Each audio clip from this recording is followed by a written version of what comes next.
Welcome to the first episode of the NBA 2K G League Show. I am your host, Varun Charya. Now, you might be wondering, the G League and 2K? What and why? Now, I really love the NBA G League, and I really like the NBA G League because I really see players who are just trying to get a chance to get up to the NBA, and they're working really hard, and it's just something I really admire. And I also like NBA 2K. And for the past 2 to 3 years, I've been putting them together, the G League and 2K, and I've been making G League players, G League rosters, G League jerseys, G League courts, you name it. I pretty much make the G League in the 2K games. So honestly, I'm a huge fan of the G League, and I just want to make it into 2K. Now, the show is about me talking about what's happening in the G League. And today, or I guess yesterday, October 16th, 2018, was the start of the 2018 to 2019 NBA season. Now, my goal for this channel or show is pretty much I want to have G League 2K games that I'll be playing, and I'll have them live streamed so I can record them and then have me commentate on those players in the game. And also I want to keep up weekly updates just, to tell you guys about what's happening in the G League. Because honestly, some people think the G League's but I really, once again, I admire it a lot. So I'm really hoping that I can get you guys to think of it from a different perspective. And that's my goal.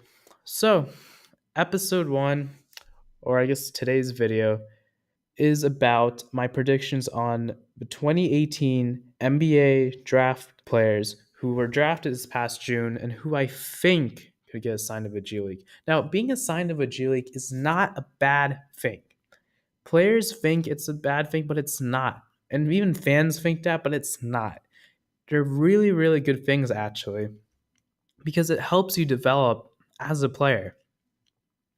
Without the G League, I don't think a lot of current NBA players would be where they are right now. I mean, if you look at a current NBA player, about 40% of NBA players on the opening night roster of the 2018 to 2019 season, 40% of them have G League experience. And that's an all-time high. And it just keeps rising up every season.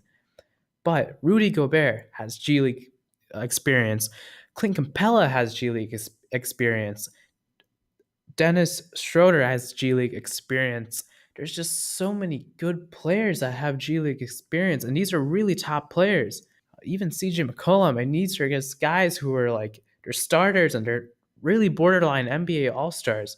And don't even get me started on NBA All-Stars who have even been on rehab assignments using the G League.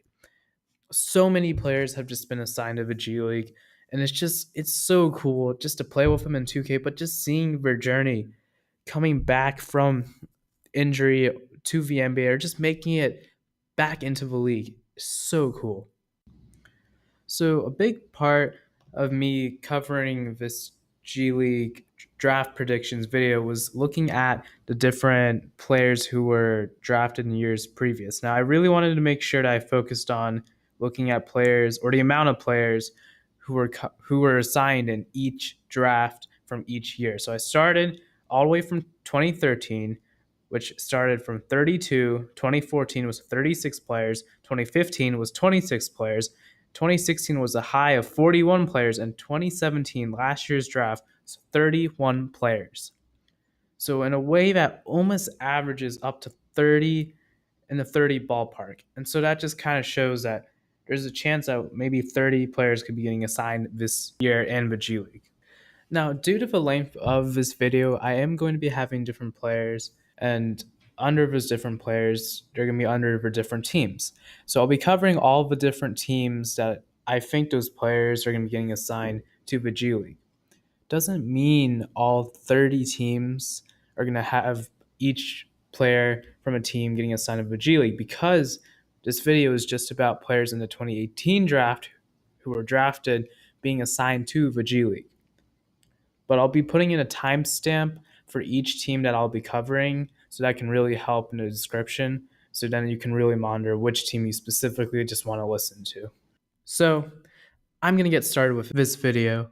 So I'm going to start with my first player, and I'm going to start with the Orlando Magic, Melvin Frazier. Now, Melvin Frazier, he was drafted in the second round. He was drafted 35 in the 2018 NBA draft. Now, Orlando really saw a guy who could become a 3-and-D guy, in my opinion. But Melvin Frazier, the guy is pretty athletic, and honestly, he's pretty good at getting steals, and his 3-point shooting, something that's going to be developing, I guess, over the next seasons that he plays in the NBA. Now, part of me doing this player analysis for these players is also talking about some goals for their seasons.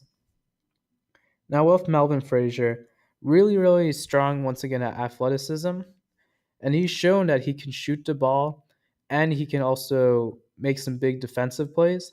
But his goal for this season, if he is assigned to the G League, is he should be averaging 2 steals per game. And that's a lot. But this guy, I really think, has it in him to be averaging 2 steals per game.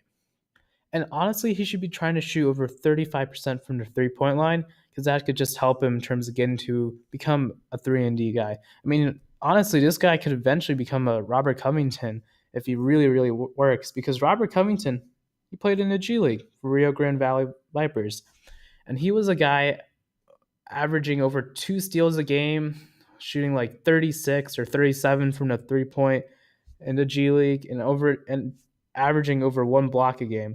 And I really think even Melvin Frazier should be averaging 1 block per game.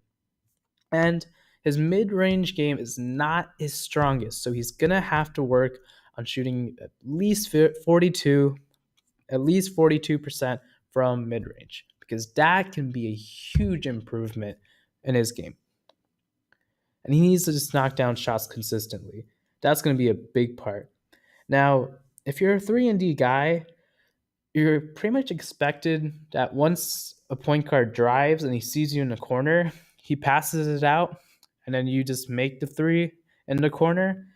And, well, there are going to be times where there's a defender that'll get on you, and if you're struggling to get the 3 out of your hands and you can't make a good pass, you need to drive to either A, get to the basket, or B, try to get out of a corner, because the corner is where you can get trapped the most. And he needs to really improve his ball handling and his passing, because he averaged 2.6 turnovers in college. Yikes. But he's going to have to improve that to at least 1.7 turnovers in the G League. And even 1.7 isn't the best, but I can't be saying, oh, he should be averaging like less than 1 turnover a game, because that's almost nearly impossible. But it's just about improvement from here on out. And he is a bit of a project, but I'm really happy the Orlando Magic decided to take this guy. And I think he has a lot of potential as a 3-and-D guy in the future. Now I'm going to move on to the Charlotte Hornets. Miles Bridges. Now, I really like this guy in preseason. He had a really good start with preseason, and I really think he's going to be in the rotation for sure. However, we did see last year that with the Hornets, Malik Monk was in the rotation. Don't know if he had a really good preseason, but he was in the rotation, but kind of fell out. But hopefully that doesn't happen to Miles Bridges. But if it does, I could see, similar to Malik Monk, him playing 1 or 2 games. But I just don't see him consistently getting assigned to the G League. However, the other player that the Charlotte Hornets drafted at 34 in the draft, Devonte Graham.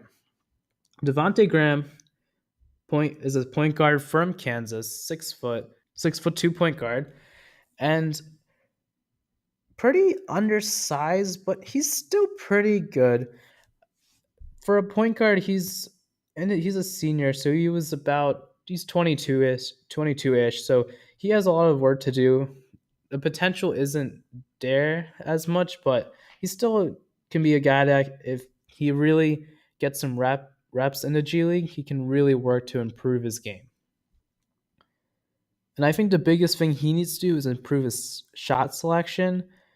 In terms of shot selection, meaning like not pulling up for shots or bad shots or just pulling up for contested shots. And he needs to work on becoming more athletic as an NBA player. Since he is undersized, the athleticism is going to be an important part for him going in the future. And so for a guy that's 6'2" and as a point guard, he just needs to become more athletic. And that's kind of hard, but if he can just work on becoming more quicker, more explosive, that can just help him in so many different ways. And one really big part about any NBA player is that all NBA players at different points they get frustrated. And Devonte Graham at points at Kansas got frustrated. And if things weren't going his way, that would really hurt him, and then he just end up going onto the bench. So all NBA players get frustrated, and that doesn't affect their game, or they need to learn, or they learn how that affects their game. Similar to Devonte Graham, he's going to need to learn when he's frustrated how to manage the game. Now, I'm going to move on to the LA Clippers, and I'm going to move on to a player named Shai Gilgeous-Alexander. Really hard for me to even say if this guy's going to go to the G League. He's really good. He was the 11th pick from Kentucky in the 2018 draft. And this guy was really good in preseason. I mean, he was a 6'6" point guard, and I really don't know if he'll get assigned to the G League. He's been in the rotation as of right now with the Clippers, and Doc Rivers is going to use him.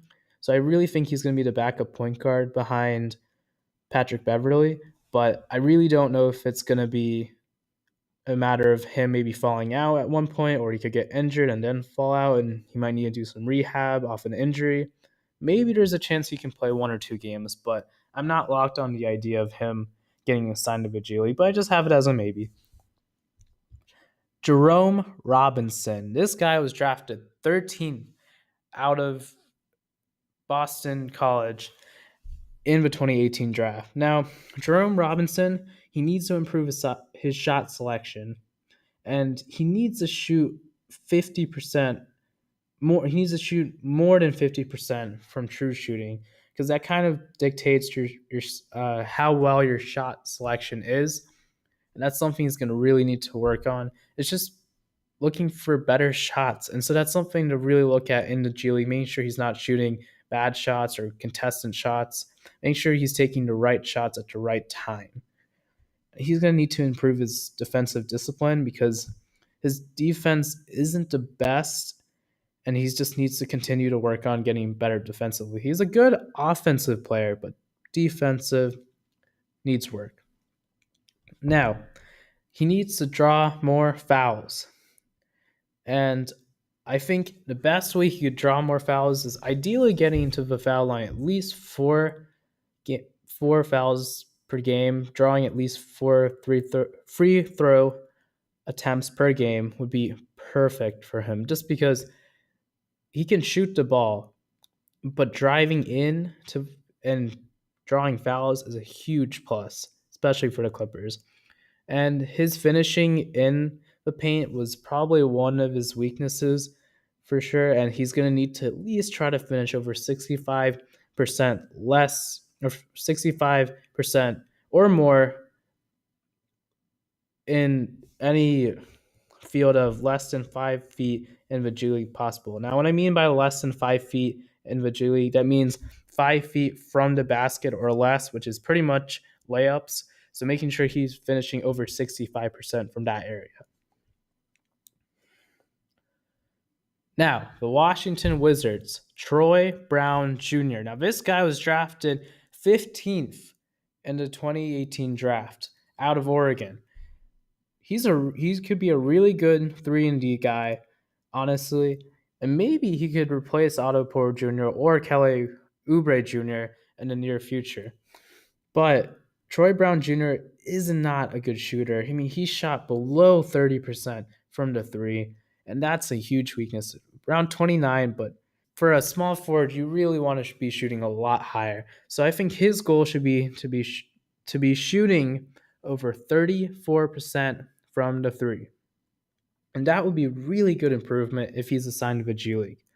But even better improvement is also increasing his mid-range percentage in the G League to 36% or more, because that could be a big part of him becoming just a more confident shooter. And he just needs to improve his shooting off the dribble and contested shots as well.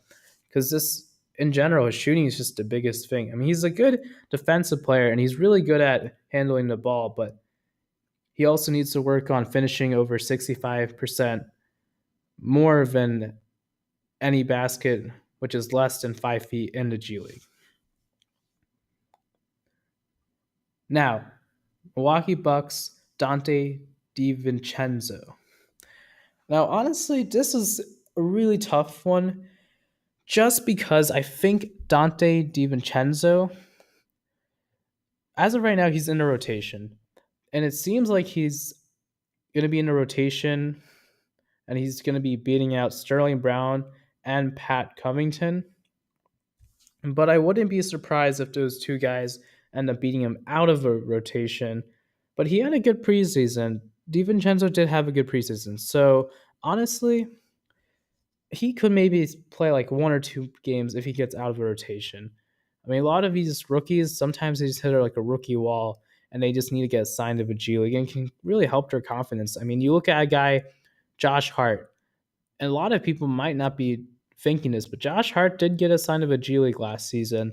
I don't think he'll get signed this season, but he was playing really well in Summer League. He just got better. And I think just for him to go to the G League really helped his confidence again. And he just got better from there on out. Now, we're talking about the San Antonio Spurs next. Now, if you're drafted a Spur, most likely you are going to be playing in the G League.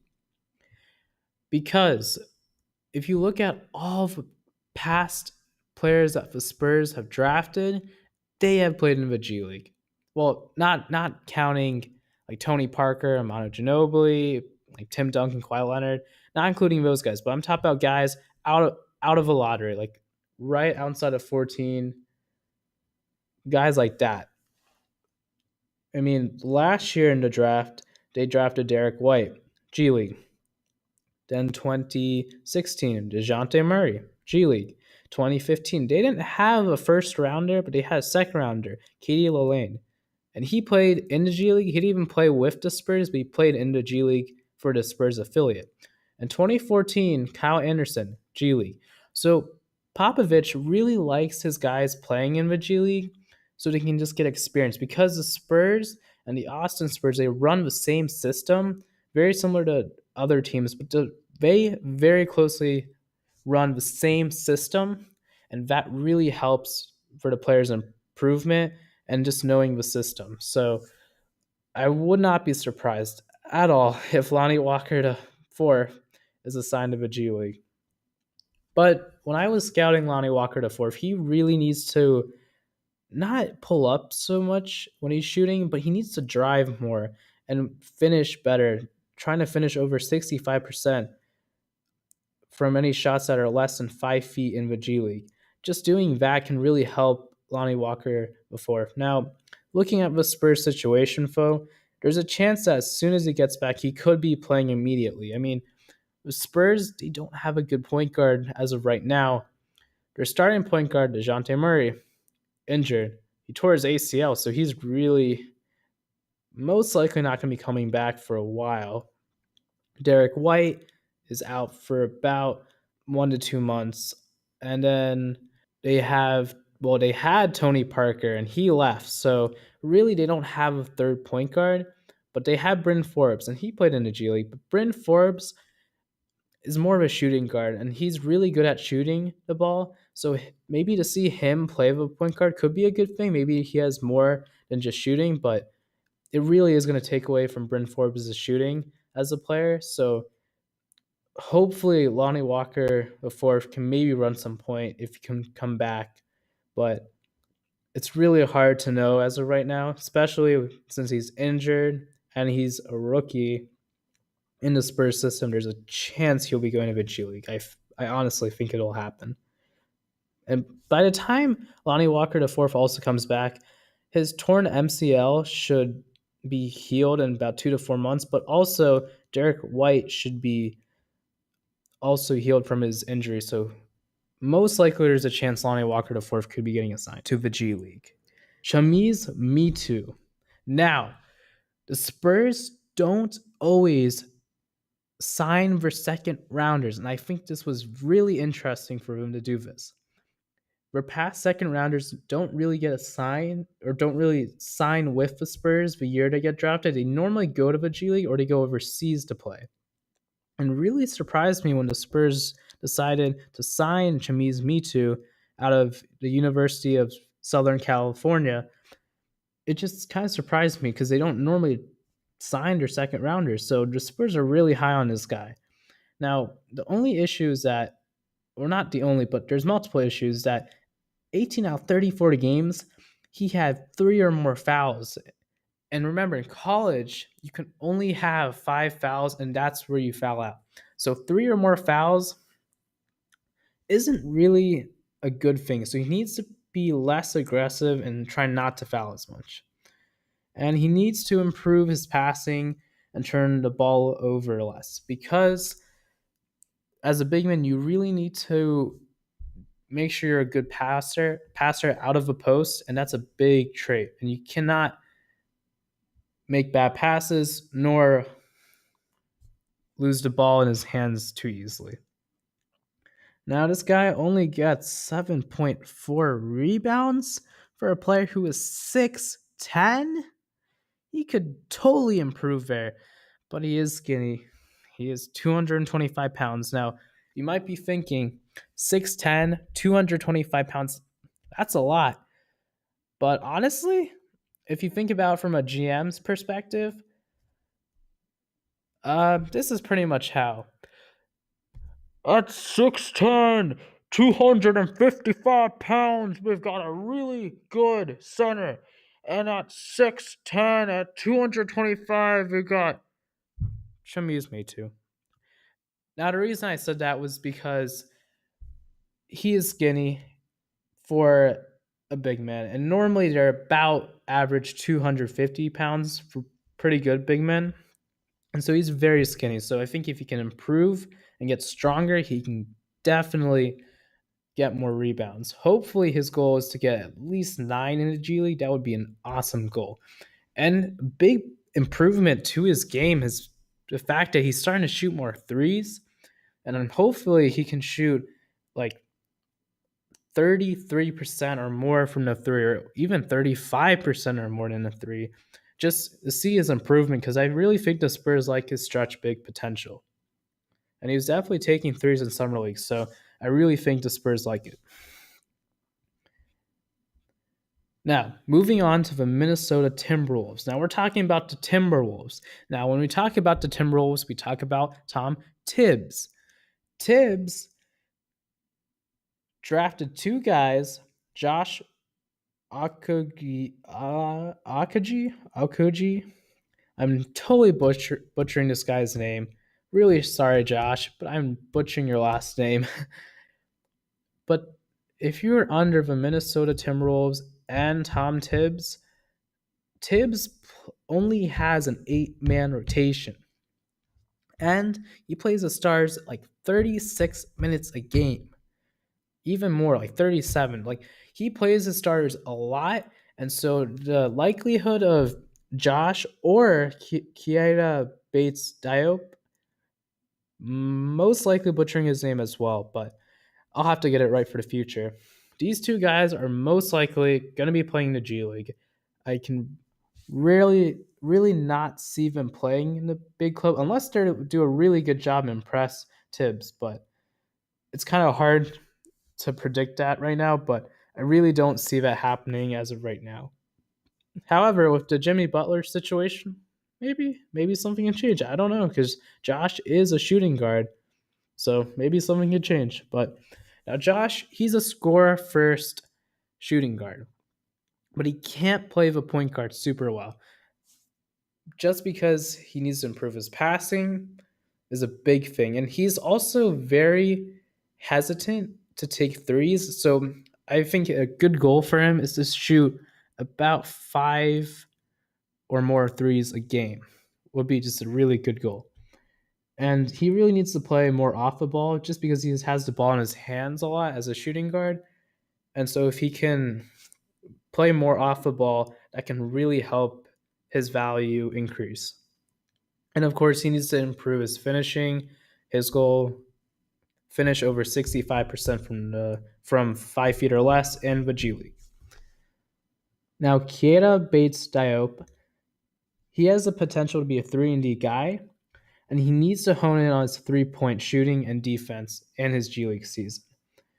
Very similar to Melvin Frazier, this guy shot about 35% from the 30 in college. So hopefully his goal is to shoot over 37 from the 3 and average 1 block per game and 1.5 steals per game.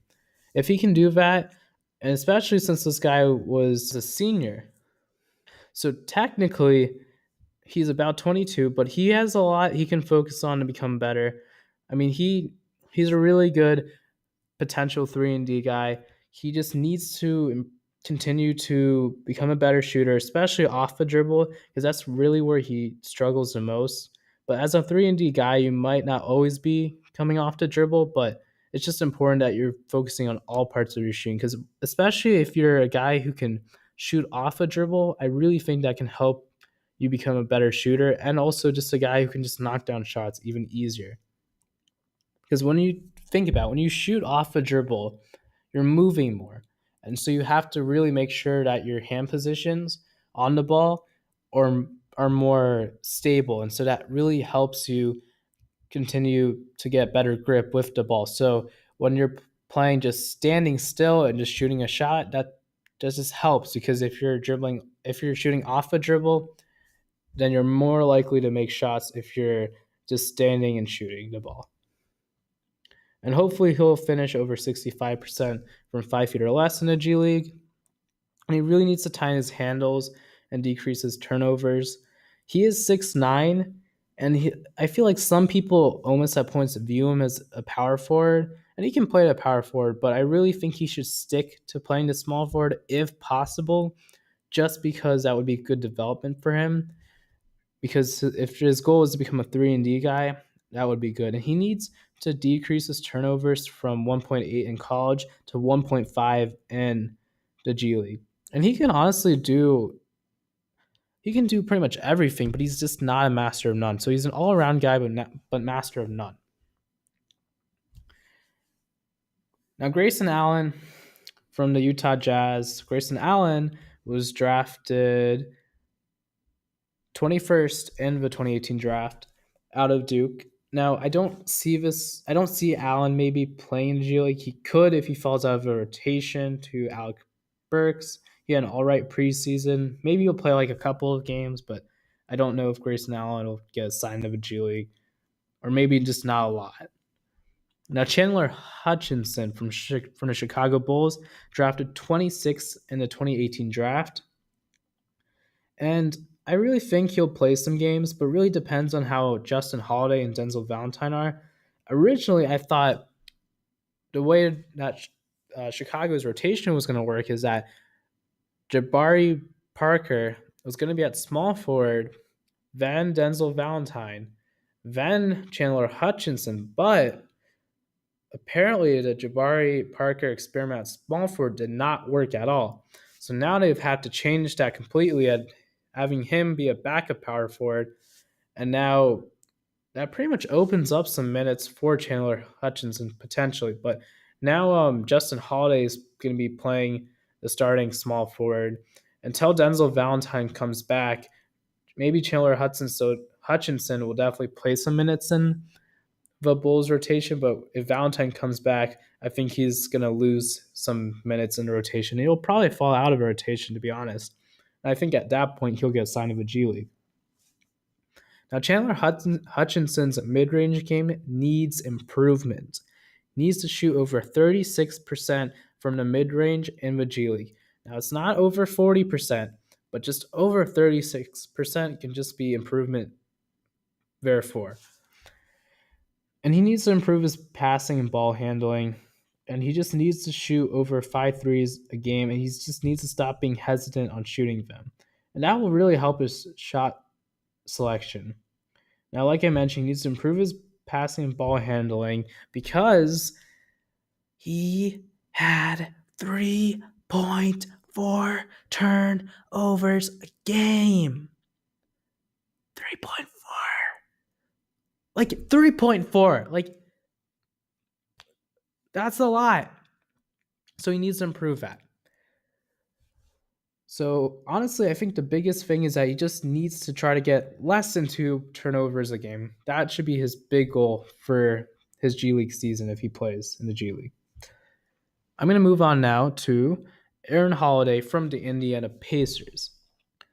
Now, Aaron Holiday is an undersized, somewhat athletic point guard, but he's also a really good scorer. But he needs to get better at finishing. And so he needs to finish over 65% at 5 feet or less would be ideal. And he's not a great defensive player, so he's really going to be needing to focus on getting over 1.5 steals per game in the G League, because that could be a big part of him improving defensively, especially since he's undersized. That's just a big part, as he needs to really focus on his defense. But he's a good offensive player, and he can pretty much shoot from anywhere, so that's a really good plus. But the unfortunate thing, very similar to Chandler Hutchison, but even had more than Chandler Hutchison. 3.8 turnovers. Let me spell out the word turnovers. Turnovers. Turnovers. 3.8. Needs to improve his passing, his ball handling, and just not turn the ball over so much. Hopefully, if he does get assigned to a G League, hopefully he can average less than 2 turnovers per game. Alize Johnson. Now, he was also drafted by Indiana, and he was drafted 50th in the 2018 draft. But this guy has a lot of potential, and he's a guy who can do pretty much everything, but he's just a master of none. And he needs to improve all of his skills, but especially on the defensive end. He doesn't even, in college, he didn't even get 1 steal or 1 block per game. So really that should be his goal for his G League season, because he's going to need a little bit of time, probably over just next 2 seasons, just to develop. And I really hope the Pacers decide to keep him for a 3rd season. And if they do, hopefully he'll get into rotation and start to really prove himself as a player. And he even admitted in his first season it's going to be a redshirt season, so there's most likely a G League is going to happen. Now I'm moving on to Portland Trailblazers. Now with Portland, they have Anfernee Simons and Gary Trent Jr. Now I'm on the fence, but here's the thing: it's Portland. ... And I say that because Portland doesn't have a G League affiliate, but they also are very hesitant or reluctant to assign their players to the G League because it messes up their system. And so that's a big problem. But I really hope, them, Denver, and New Orleans gets a G League affiliate very soon, because I think that can really help. But hopefully they'll get assigned, but I honestly don't know if they'll get assigned this season, just because Portland's very reluctant. All right, now we're going to be moving on to the Los Angeles Lakers. Now, there's 3 very intriguing prospects with the Lakers, and pretty much I'm just going to say all of their names. So Isaac Bonga is a huge definite, and I'll get into him in a sec. Mykhailiuk, very, very, very hard to pronounce his last name, so I'm really hoping I pronounced it right. And Maurice Wagner, which is really, the Wagner part isn't really that hard of a name to pronounce, so I really don't understand why I'm having trouble pronouncing his last name. But All three of those players were drafted by the Lakers in this year's past draft. Now I'm going to start with Mo Wagner. Now, Mo Wagner, drafted out of Michigan, was a very good player in the final two of the NCAA tournament. Now, Mo Wagner, unfortunately, has been suffering with an injury to his right knee, and so he suffered it during summer league action. And as a result, it's been kind of hard for him to come back in his preseason. And it's even harder because he can't really push for a spot when he hasn't really been able to play or just get, practice in, the gym just to play, just to practice and get better. And he's right now behind players like Ivica Zubac and JaVale McGee. But even the worst part, not the worst part, but the hard part for Mo Wagner is the fact that the Lakers are going really small. I mean, they have LeBron and James, and they can just play small ball now. And they're even experimenting with putting Kyle Kuzma at the center.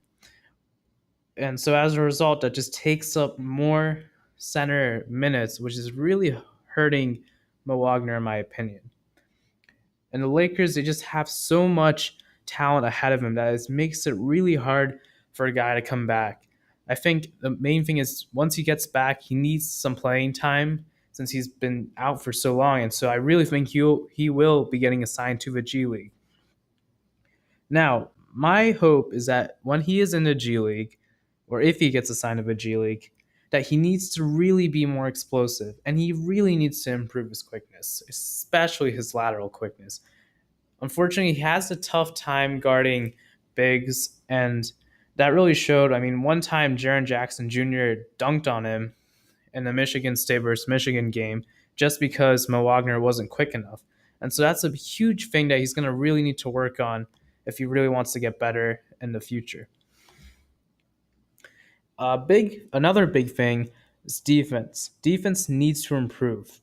He didn't even average one block or one steal per game. And so in college, so one big part of his improvement would just be getting at least one block per game and over 1.2 steals per game could really make a difference for Mo Wagner. Now, this is a really big part. He is 7 feet tall, and he only gets around 7 rebounds. For a guy who is 7 feet tall, he needs to be getting at least 9 rebounds or more. Depending on what position he plays, it doesn't matter. He needs to be getting 9 or more rebounds a game. He didn't even have 1 assist, and so just seeing him get even 2 or more assists will be just a really good goal for Mo Wagner. Now I'm going to move to Mykhailiuk. And so with the Lakers, just because they have so many really talented players, once again, it is going to be hard for Mykhailiuk to get playing time. This guy is a 6'8" shooting guard, and he was very good in Summer League. He almost looked like he was the steal of a draft in Summer League at points.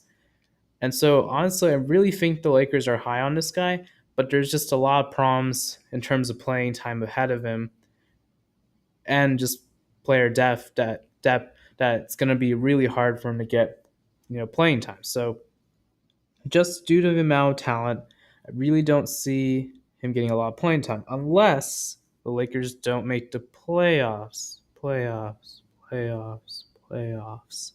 Should he be getting over 3 fouls per game? He should be drawing more than 3 fouls per game.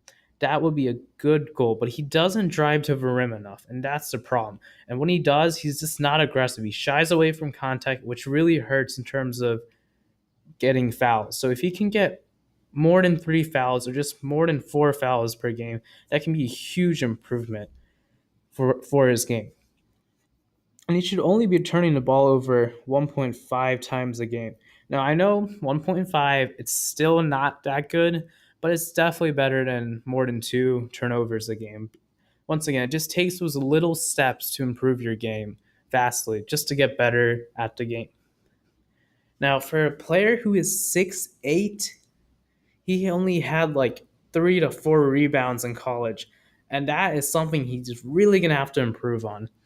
And the best way I really think he can is just getting like 6 rebounds per game. Because if he's 6'8", and he's going to be playing small forward at times, and he could maybe even play power forward if the Lakers decide to go small. Remember, these G League teams, they follow a very similar structure of the NBA team. So if the Los Angeles Lakers are playing small ball, there's a chance they might play small ball with the South Bay Lakers.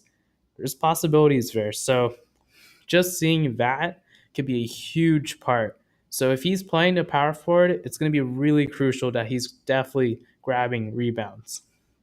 And of course, something to watch out for from him is just seeing him becoming more explosive in his game. Now, this is the guy I'm very excited about, but I know he's definitely going to be playing the G League for sure. And he is a huge project. His name is Isaac Bonga. And this guy is 6'9", and he is from Germany. Now, I think the Lakers really decided they wanted a guy who they really felt they could develop over the next 2 to 3 years. And I really think Isaac Bonga was the guy they decided to go with. The Lakers have a lot of players that can contribute right now, so they really need a guy they can develop. And so Isaac Bonga's the guy that decided to develop. And he is really tall. He can pass, but he's really weak. He needs to get stronger. I mean, this guy was drafted 39th in the draft. And he weighs about 180 pounds. Like, he really needs to get stronger if he wants to play in the NBA. And one big problem for a point guard that's like that tall, even Ben Simmons is a really good ball handler, but Isaac Bonga, he needs to improve his ball handling. And what I've noticed is that when he's dribbling, sometimes he can turn over the ball because he's just such a big player. So if he can really focus on his ball handling in the G League and not turn the ball over because of like bad passes or just his ball handling, that can be a huge improvement for his game.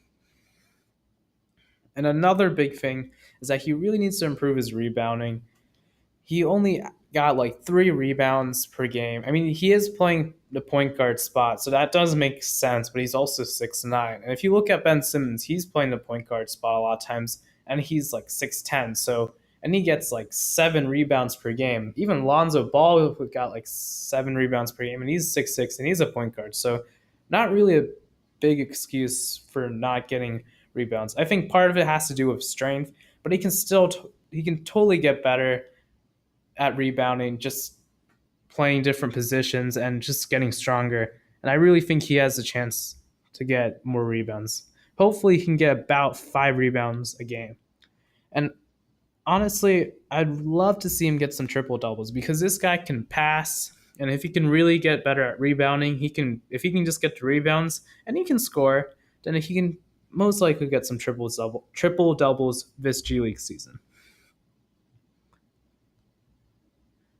Now, I'm going to move on to the Philadelphia 76ers.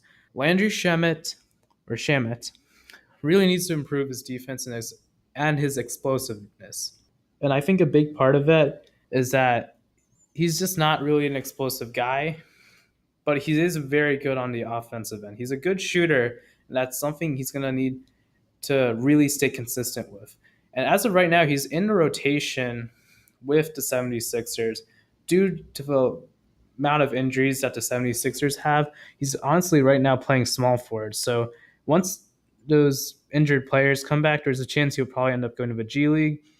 And hopefully he'll improve his lateral quickness and his finishing. Just finishing over 65% from less than 5 feet in the G League can just be a really good improvement in terms of a finisher. And he needs to try to average about a steal per game because he didn't even get 1 steal per game in college. So that can just help him a lot in terms of his improvement. Now moving on to the Boston Celtics. I'm looking at their draft player, Robert Williams. And Robert Williams was drafted 27 in the draft. And I remembered Robert Williams was a guy who could have been a lottery pick last year, but he decided to come back to Texas A&M. And I think because he might have wanted to win a championship, not honestly too sure. I don't know if it really was a good idea because his draft stock really fell. And also, there's been some questionable outcomes that he's done with the Celtics during the past summer with some practices that he's missed. So I think those are just some different things that he'll really need to work on. Just his mental state is a big part, and then just his game. And so with his game, it's free throw percentage. Free throws. You got to make them. They're crucial in a game. And he only shot 50%.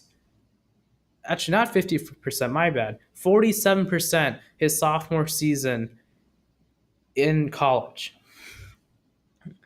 He really needs to improve that. And in his freshman season, he shot around 59%. So he has it in him to shoot a really high clip in terms of free throw percentage. And so my goal for him is just shooting 63 or more is really good improvement. And just going up and up every season. It's just about getting better and getting the reps in. That's a huge part. He also turns the ball over too much. He turned the ball over about 1.7 turnovers a game. So just seeing him turn the ball over less than 1.5 could be just some improvement there. And one really big part about Robert Williams is this guy only really just dunks the ball and alley oops. And he blocks shots. Don't get me wrong, he's very good at blocking shots.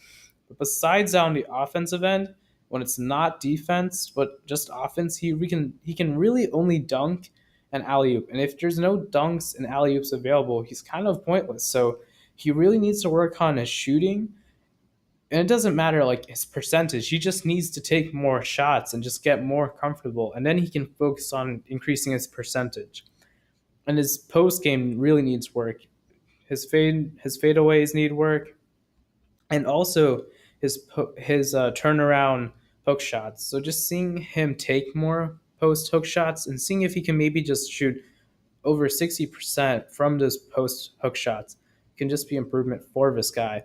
I really like this guy. I think he has a lot of potential for the Celtics, especially since Al Horford is starting to get kind of old. He's like 34-ish, if I'm not mistaken. I don't know 100%, but he is starting to decline gradually. So the Celtics really are looking for that next center or even the next backup center. Still crazy to me that this guy was a lottery pick pretty much last year, and the Celtics now have him. The Golden State Warriors, Jacob Evans. Now, I really think the Warriors are really going to want this guy to do really well in the G League and just well in general, because due to the free agent discussions between Patrick McCaw and the Golden State Warriors, they're kind of losing one of their good forwards, or I guess a good forward that really did help them at different points in the season. Having a guy named Jacob Evans from Cincinnati, he can pretty much do everything, but he's just not a master of all of it. He can do anything, but just he's not good at one particular area. So he needs to try to shoot over 52% from the 2% area. He didn't even shoot over 50% in college. He shot 47% from the field goal percentage in college. And that's something he'll really need to focus on. But also another part is just seeing him becoming more explosive in his games. And also he is 6'6". He should be grabbing more than 5 rebounds a game. And he only grabbed like 4.7 in his last year of college. So that's really a big part of him improving his game. Now moving on to the Brooklyn Nets. I'm totally going to butcher these guys' names because they're both from Europe. So I'm going to start with the first one. Don't laugh at me. Dzanan Musa. Probably did not pronounce that right, but I tried. So, Dzanan Musa. He is a 6'9" small forward from Europe. And Nets drafted him at 29 in the draft. Now, I think the big part of Dzanan Musa is that he's buried on the chart or on the playing chart, and so he doesn't really get a lot of time. He's not going to get a lot of time to play. But I did hear that he has been gaining a lot of weight to get stronger, which is going to be a big thing for this guy because Dzanan Musa is only 208 pounds and he is 6'9", so he really is going to have to continue to gain weight for a small forward at 6'9". But he needs to try to finish over 65% from less than 5 feet in the G League. He needs to really grab more than 3.2 rebounds because he grabbed 3.2 rebounds in Europe and he was playing 20 minutes per game. I think a good goal for Dzanan Musa would be just getting 6 or more in a G League game. And just due to his lack of rebounding, I think that really has to do with his athleticism. He really needs to get quicker and he needs to get more explosive. And I think if he can do those things, that can really help him in terms of becoming a better rebounder. Now, another guy, I'm going to butcher his name. What's new? Rodions Korax. Once again, I'm going to have all these guys in the timestamps so you can just see their actual names because I'm not pronouncing them right. But I'm trying my best. This guy is more of a project, and he's also from Europe. The big thing is he didn't play a lot with the big EuroLeague teams. In a way, he was kind of loaned to the smaller EuroLeague teams, and he would play with them.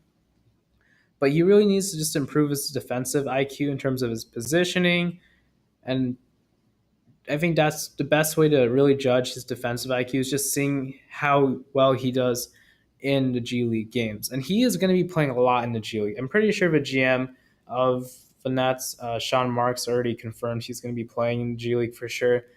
And he is a bit of a project. He is going to be needing time to develop, I think. And I think in maybe 2 years, hopefully, if the Nets give him 2 years, he can maybe show that he has some promise for the Nets. But also, he isn't grabbing a lot of rebounds, so I'm hoping his goal is to grab over 6 rebounds a game. And also, since he is a pretty raw prospect, just seeing if he can turn over the ball less than 2 turnovers a game. That could just be, like I said, those little things can just help a player gradually get better. And he needs to work on his shooting, just all aspects of it, his mid-range, his closeness, his close shots, and his three-point, all needs to get improved. And he also needs to work on becoming more consistent. Now I'm going to move on to the next team, the Phoenix Suns. And so this was a really tough decision. I had Mikal Bridges and Elie Okobo. I think I'm mispronouncing Elie Okobo's last name, but I think with Elie Okobo, the big thing is that he might be playing some games in the G League, but really is going to depend on if the Suns can add a point guard because they really don't have a point guard. And as of right now, he's playing the backup point guard spot. And Anfernee Melton, also who got traded from Houston this past September to Phoenix, I really think it could end up playing in the G League. And Anfernee Melton's a really good defensive player, but he just needs to improve on his offensive game. But I think both those point guards could definitely be in and out of a Phoenix Suns rotation. And so that's going to be a big part of trying to figure out whether or not they'll get time to play or not, depending if the Phoenix Suns draft a point guard or not. But going back to Mikal Bridges, it was a tricky one, but just due to the amount of depth in forwards with Trevor Ariza, TJ Warren, Josh Jackson, and newly assigned Jamal Crawford, there's a lot of experienced players above him. And so I think as a result, he could get assigned for some games, but I don't think he'll be getting assigned to multiple games, just maybe to some, maybe like 2 or 3. And maybe if it isn't 2 or 3, maybe like more. But I think just a big part for him is just becoming more consistent with the game. He did play up to being a junior. I think when he was a junior, he really broke out a lot. And that's, I think, a really big part of why he was drafted, because he really showed he had a lot of promise. And so I think very similar to, I think, Justin Jackson, who played with UNC, similar in a way that Justin Jackson also didn't have a good rookie season. I think he's continually getting better. So I think maybe in 2 years, Mikal Bridges could be a really good player, and hopefully he'll be the 3-and-D player that the Phoenix Suns are hopefully gonna get one day. Now I'm moving on to Javon Carter. Javon Carter is a very good defense player. He got 3 steals per game in his last season at West Virginia. And that is super impressive because you rarely see a guy get that many steals. He's just a very tough and gritty player. He gets on the ball. He'll literally die for the ball. He hustles. He's just a very, very good defensive and just hustles. But on the offensive end, he really needs to work on getting better. Now, here's the thing. Going back to the defensive part, Javon Carter does average, or he did average 3 fouls per game in his last year of college with the West Virginia Mountaineers. And averaging 3 fouls per game, that's actually a lot. And you should normally be getting less than like 2 or 3. But just averaging 3 is definitely a lot. So I think just a good goal for him is just averaging 2.2 or less fouls a game in the G League. And he's not a great finisher yet, so he's really going to be needing to focus on finishing over 65% from less than 5 feet in the G League. And I think as a result of him not finishing really well, he only in college finished 44% from the 2-point percentage. And so I think that really is a big point of why he needs to become a better finisher. He's not a great athlete, but he needs to continue to get better as an athlete. But I really think the biggest part of his athleticism is his explosiveness. So just seeing him becoming more explosive as a player can be a really big thing for this guy. Now, moving on to the Dallas Mavericks, have Raymond Spalding and Jalen Brunson. So I'm going to start with Raymond Spalding. So Raymond Spalding, his free throw percentage really needs work just because he shot 61% in his last year of college. And I think a good improvement for this guy is maybe shooting over like 66, and his G League season could just be a really good improvement for Spalding. But the big thing is that he also averaged 3 fouls per game in his last year of college. And so he really needs to focus on getting to 2 or less fouls a game in the G League. And he also doesn't shoot a lot, or he's just not really that comfortable with shooting the ball. So seeing him just take more shots and seeing that percentage just gradually rise throughout the season or through multiple seasons is just improvement itself right there. And he is 6'10", 215 pounds for a center. He really needs to gain muscle if he wants to play in the NBA. Like I mentioned with the San Antonio Spurs Chimeze Metu, he is also 215 pounds. And so what I mentioned is that these guys need to get stronger because they'll be playing guys who are like 275 pounds, and they can just bully them down in the paint and pretty much just play bully ball and then knock them over. Or they'll just end up fouling, and then they'll just get maybe an N1, or they'll just draw a foul and get 2 free throws. So a big part is they need to just get stronger, especially in their lower body, so they don't get pushed around so easily. And I think gaining muscle for Spalding is going to be a big part in his game. And he also needs to work on his post game, his post fadeaway shots, and also his post hook shots as well. So if he can just shoot over 60% from the post hook shots in the G League, that can definitely be improvement right there.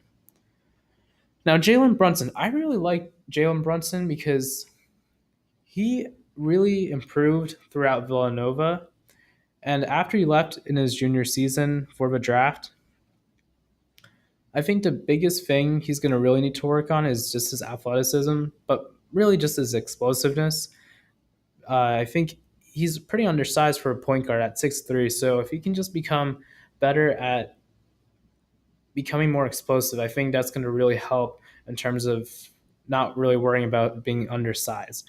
I mean, you look at Russell Westbrook, he is 6'3", and he is also undersized in a way ish, but he is very explosive. So I think that's a big part of why, if you're more explosive as a point guard, then being undersized isn't really that big of a deal. He also isn't that great of a defensive player, so he needs to try to get more than one steal per game because he didn't even average a steal per game in college. And so that's something he's going to really need to focus on in his G League season. But I honestly think Jalen Brunson could be the next Fred VanVleet Van Lee because could be the next Fred VanVleet because Fred VanVleet, he played with the Raptors 905, the Raptors G League team, and he did a really good job, and he just got a lot better. And then his second season, which was last year's season, he just did really well as a six man. And so I think Jalen Brunson has the potential to be a really good six man, very similar to Fred VanVleet.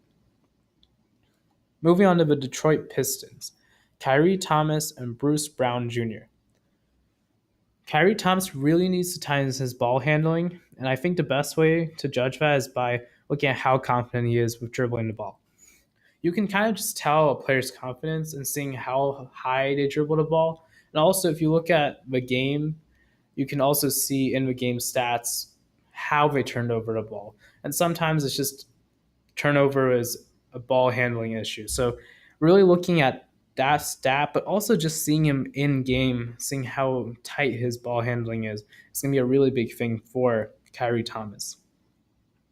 And he also really needs to draw more fouls. Just seeing if he can draw more than 5 fouls per game can just be improvement for him. And he also needs to improve his mid-range game. He's a good defensive player, but he just needs to improve his shooting all around, especially from the mid-range. Because if he can shoot over 40% from the mid-range area in the G League, then that's just continuously getting better at the game. Next guy, Bruce Brown. Bruce Brown was drafted 42 in the 2018 draft, and he's from Miami.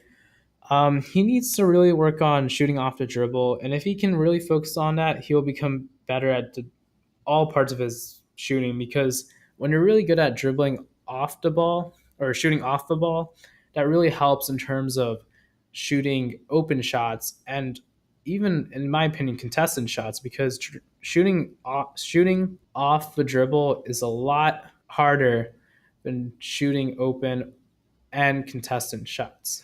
And so I think another part of improvement for him is that he needs to shoot, or not shoot, but finish. He needs to finish 65% or more from less than 5 feet in the G League. And he is very passive, so he also needs to draw more fouls. He only had 3.7 fouls that he drew in college from just playing 30 minutes a game. So a good goal would be just averaging 5 or more fouls per game in the G League.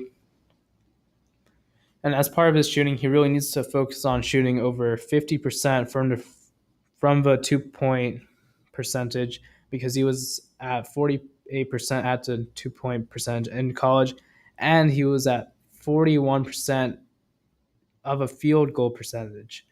And that's really low for a college player. So he needs to really focus on just being consistent, because that's going to be a big part for Bruce Brown.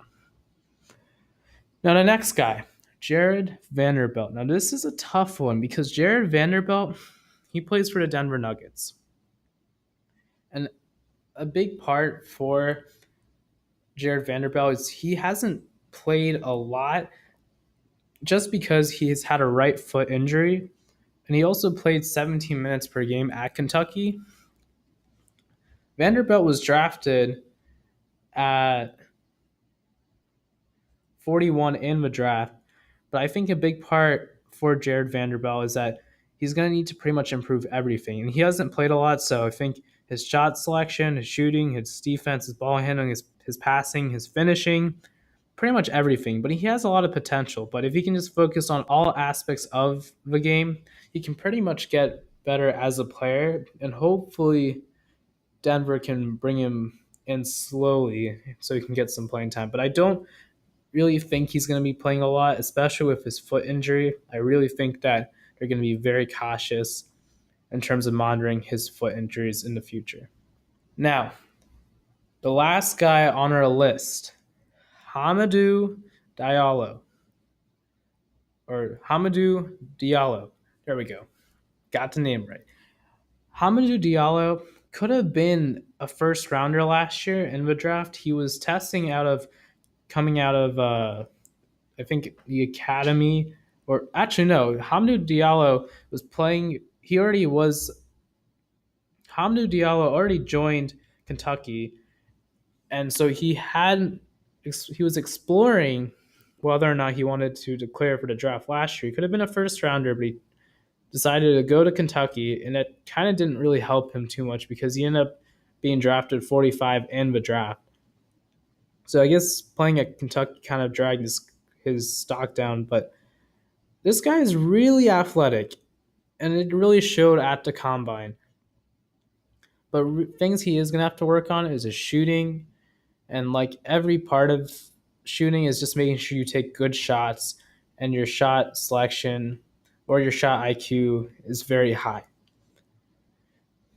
And he really, this season, is going to need to show that he can play consistently, just because the Thunder lost Andre Roberson, and as a result, they don't have a lot of shooting guards. So even Terrence Ferguson, even he isn't playing super well or consistently.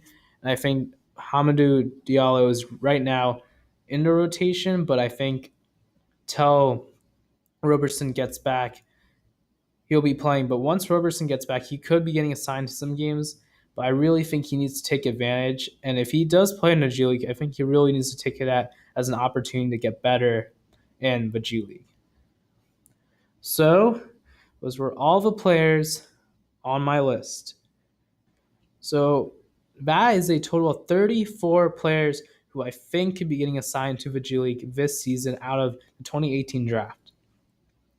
Now, I know this was a very long video, and this was a lot of time. So please hit that subscribe button, because this is something that I really hope will continue to get people interested in learning more about the G League. Because the G League, like I've said, is a really interesting thing to watch, because you get to see these players that could become NBA stars one day, and you're just seeing them work really hard to get their dream. This Saturday at 1 p.m. is the G League draft.